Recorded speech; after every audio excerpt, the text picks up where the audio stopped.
اللہ کے نبی صلی اللہ علیہ وسلم ہمیشہ معاف کرنے کو تلقین کرتے تھے کہ جیسا معاف کیا کرو. اب میرے کو آپ لوگ بتاؤ، کیا تمہارا کوئی بھائی کو کسی نے شہید کر دیا، تمہارے باپ کو کسی نے شہید کیا، بیٹا ہوا، تمہارے گھر والوں کو کسی نے شہید کیا، تم بدلہ لینے کا ایک تو دل میں یہ نیت تو رکھو گے کئی موقع مل جائے تو بدلہ لے لوں گا.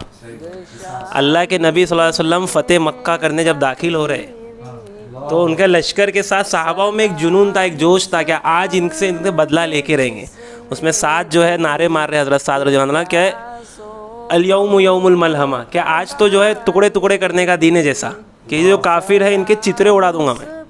لیکن اللہ کے نبی صلی اللہ علیہ وسلم کو جب یہ بات وہاں پر پتہ چلی تو اللہ کے نبی صلی اللہ علیہ وسلم نے وہاں جا کر صحابہ کے ذریعے پیغام بھیجا کہ ساتھ کو جا کے بولو کہ آج الیوم یوم الملحمہ نہیں ہے بلکہ آج الیوم یوم المرحمہ ہے، آج تو معاف کرنے کا دن ہے.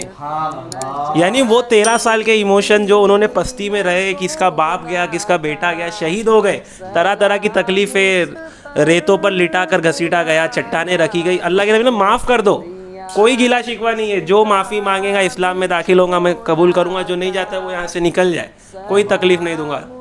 یہ اللہ کے نبی صلی اللہ علیہ وسلم کے اتنے ایموشنز کے بعد، اور یہ کوئی ایک دن کا ظلم نہیں تھا، کوئی 2 دن کا ظلم نہیں تھا، پورے 13 سال کا ظلم تھا، یہ 13 سال کا ظلم. یہ بہت بڑی بات ہے بلال بھائی، ماشاءاللہ. مطلب ایک دن کی بات نہیں تھی، 13 سال کے، اور کسی ایک پہ نہیں، اکی بستیوں پہ صحابہ کی جماعت کتنی شہید بھی ہوئی، کیا ہوئی، اللہ کے نبی معاف کر دو. تو یہ محبت تھی نا، تاریخ میں ایسا نہیں. اور جو ہمارے جو میڈیا غلط بات پھیلاتا ہے غیر مسلموں کے بارے میں، ابھی اس دن میں ایک حدیث پڑھ رہا تھا کہ اللہ کے نبی صلی اللہ علیہ وسلم نے فرمایا کہ مسلمان جہاں اکثریت میں ہے، میجورٹی میں ہے، وہاں اگر کوئی غیر مسلم رہتا ہے تو اس کی عزت کی، اس کے آبرو کی، اس کے جان کی، اس کے مال کی حفاظت کی ذمہ داری مسلمانوں کی ہے. اگر مسلمان اس کو ناحق طریقے سے چھیننا چاہے گا یا غصب کرنا چاہے گا تو میں محمد کل ان لوگوں کا وکیل بن کر اس سے لڑوں گا. یہ اللہ کی نبی کی محبت تھی. یہ جو آج میڈیا پروپیگنڈا چلا کے اللہ کے نبی کو بدنام کر رہا ہے، یہ محبت تھی غیر مسلموں کے خاطر. لیکن بولے نہیں، ان کا حق کوئی چھینے گا تو میں ان کا وکیل بنوں گا. بتاؤ، اتنا پیار کرنے والا، دنیا میں نہیں آخرت کی بات ہو رہی ہے. روتے تھے نا آپ صلی اللہ علیہ وسلم. اور ہر ایک قربانی کیا، کئی صاحب جو ایمان نہیں بھی لاتے تھے ہمیشہ ان کے لیے تڑپ رکھتے تھے کہ کئی 70 مرتبہ ایک لوگوں کے پاس گئے ہیں.